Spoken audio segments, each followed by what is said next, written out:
आप सभी को जय मसीह की। मैं मोनिका आप सभी का स्वागत करती हूँ राइज अगेन इन क्राइस्ट के पेज में। और मैं आज आपके साथ परमेश्वर के वचन को बांटना चाहती हूँ। हम सभी जानते हैं कि हमें परमेश्वर ने बनाया है। सभी मनुष्य जाति को, सारी मनुष्य जाति को परमेश्वर ने रचा है। पर क्या हम ये जानते हैं कि परमेश्वर ने हमें क्यों बनाया है? परमेश्वर का क्या उद्देश्य है हमारे जीवन के लिए, और परमेश्वर हमारे जीवन के द्वारा क्या चाहते हैं? हम देख सकते हैं यशायाह उसके 43 अध्याय और उसके 7 वचन में यहाँ परमेश्वर का वचन कहता है कि हर एक को जो मेरा कहलाता है, जिसको मैंने अपनी महिमा के लिए सृजा है, जिसको मैंने रचा और बनाया है।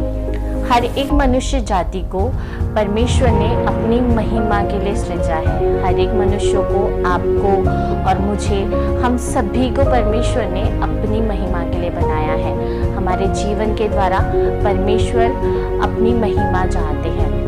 हम देख सकते हैं आदम और हवा के बारे में, उत्पत्ति उसके पहले अध्याय से तीसरे अध्याय तक। वहाँ हमें बाइबल बताती है कि इस सारी पृथ्वी की रचना परमेश्वर ने की। परमेश्वर ने जो पृथ्वी एक सुनसान और बेडौल पड़ी हुई थी, तो परमेश्वर ने इस पूरी पृथ्वी को रचाया। परमेश्वर ने हर एक चीज़ों को बनाया। परमेश्वर ने अंधियारे उजाले को बनाया, हर एक प्राणियों को बनाया, पेड़ पौधे, चांद तारे, सब चीज़ें परमेश्वर ने इस पृथ्वी पर बनाई। उसके बाद परमेश्वर ने आदम को बनाया, और परमेश्वर ने आदम को बनाया, और उसके बाद परमेश्वर ने उसे अदन की वाटिका में रखा। अदन की वाटिका वो थी जहाँ बहुत सी चीज़ें थी, बहुत से फल थे, बहुत से पेड़ थे, और वो एक अच्छी जगह थी। उसके बाद परमेश्वर ने आदम को देखा और परमेश्वर को अच्छा लगा। और परमेश्वर ने जब देखा कि आदम अकेला है, तो परमेश्वर ने उसके लिए हवा को बनाया, और दोनों खुशी खुशी अदन की वाटिका में रहते थे। और हम वचन में यह भी देख सकते हैं कि उस अदन की वाटिका में परमेश्वर उनसे रोज मिलने के लिए आया करते थे। आदम परमेश्वर से आमने सामने बात किया करता था। मतलब आदम के जीवन में परमेश्वर की उपस्थिति थी। उसके जीवन में वो चीज़ पूरी हो रही थी जिस उद्देश्य से परमेश्वर ने उसे बनाया था।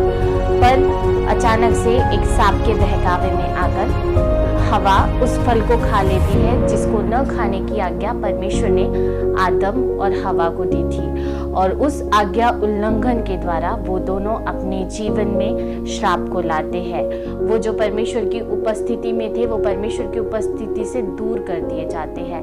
उनके जीवन में जो आशीषें थी, जो आशीषों के नीचे परमेश्वर ने उन्हें रखा था, वो आशीषें उनके जीवन से दूर हो जाती है, और जो उद्देश्य से परमेश्वर ने उन्हें बनाया था, वो उद्देश्य परमेश्वर का उनके जीवन से हट जाता है। तो वैसे ही जैसा परमेश्वर का वचन कहता है कि हर एक को परमेश्वर ने अपनी महिमा के लिए बनाया है। मुझे और आपको भी परमेश्वर ने अपनी महिमा के लिए बनाया है। तो क्या हम अपने जीवन के द्वारा परमेश्वर को महिमा देते हैं? क्या हम अपने कार्यों के द्वारा, अपने व्यक्तिगत चीज़ों के द्वारा परमेश्वर को महिमा देते हैं?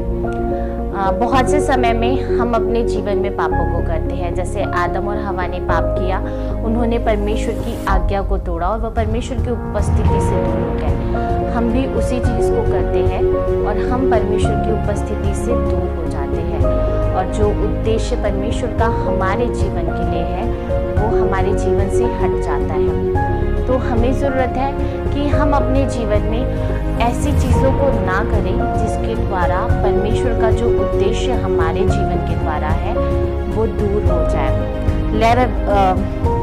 व्यवस्था विवरण उसके 30 अध्याय और व्यवस्था विवरण उसके 30 अध्याय और उसके 19 वचन में परमेश्वर का वचन कहता है कि मैं आज आकाश और पृथ्वी दोनों को तुम्हारे सामने इस बात की साक्षी बनाता हूँ कि मैंने जीवन और मरण, आशीष और श्राप को तुम्हारे आगे रखा है। इसीलिए तू जीवन ही को अपना ले कि तू और तेरे वंश दोनों जीवित रहे। यहाँ परमेश्वर का वचन बताता है कि परमेश्वर ने जीवन और मरण और आशीष और श्राप दोनों को हमारे सामने रख छोड़ा है। परमेश्वर ने इन दोनों चीज़ों को आपके और मेरे सामने रख छोड़ा है। अब चॉइस हमारी है कि हम जीवन को चुनते हैं या हम जीवन को और आशीष यीशु को चुनते हैं या हम मरण को और श्राप को चुनते हैं। वो चीज़ों को करें जिस चीज़ों के लिए परमेश्वर ने आपको और मुझे रखा है।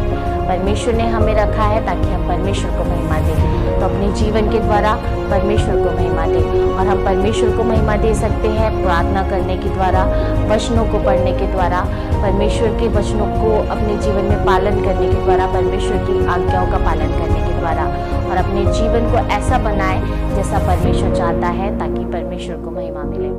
God bless you all.